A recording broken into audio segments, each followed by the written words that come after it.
এক গ্রামে এক কৃষক তার স্ত্রীর সাথে থাকতেন। তার একটা ছোট্ট খামার ছিল, যেখানে তিনি সারাদিন পরিশ্রম করতেন। কিন্তু কঠোর পরিশ্রমের পরও কৃষি থেকে অর্জিত আয় তাদের জীবিকার জন্য যথেষ্ট ছিল না, এবং তারা দারিদ্র্যের জীবনযাপন করতে বাধ্য হয়। তার পরিকল্পনা ছিল মুরগির ডিম বিক্রি করে অতিরিক্ত অর্থ উপার্জন করা। এমনভাবে বেশ কিছুদিন কেটে গেল। একদিন রামু তার স্ত্রীকে নিয়ে বাড়ির উঠোনে একটা ছোট খাঁচা বানিয়ে তাতে মুরগি রাখলো। তারপরে মিন্নু রান্না বসায়। রান্না শেষে খাবার খেয়ে তারা ঘুমিয়ে যায়।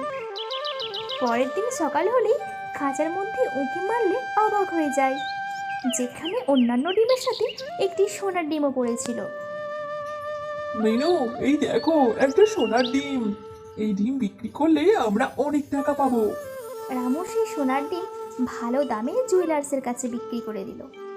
পরের দিন সকালে রামু আবার উঠে খাঁচা খোলে, আবার খাঁচায় সোনার ডিম পেল।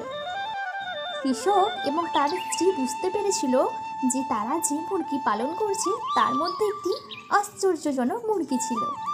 সে একটি সোনার ডিম পারে।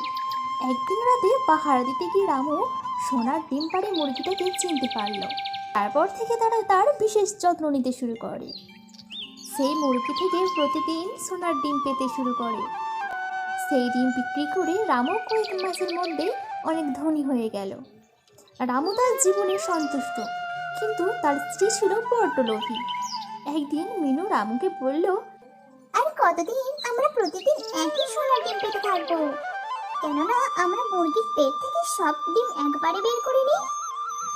এভাবে বিক্রি করে আমরা এক নিমেষে এত ধনী হব যে আমাদের 7 প্রজন্ম স্বাচ্ছন্দ্যের জীবনযাপন করবে।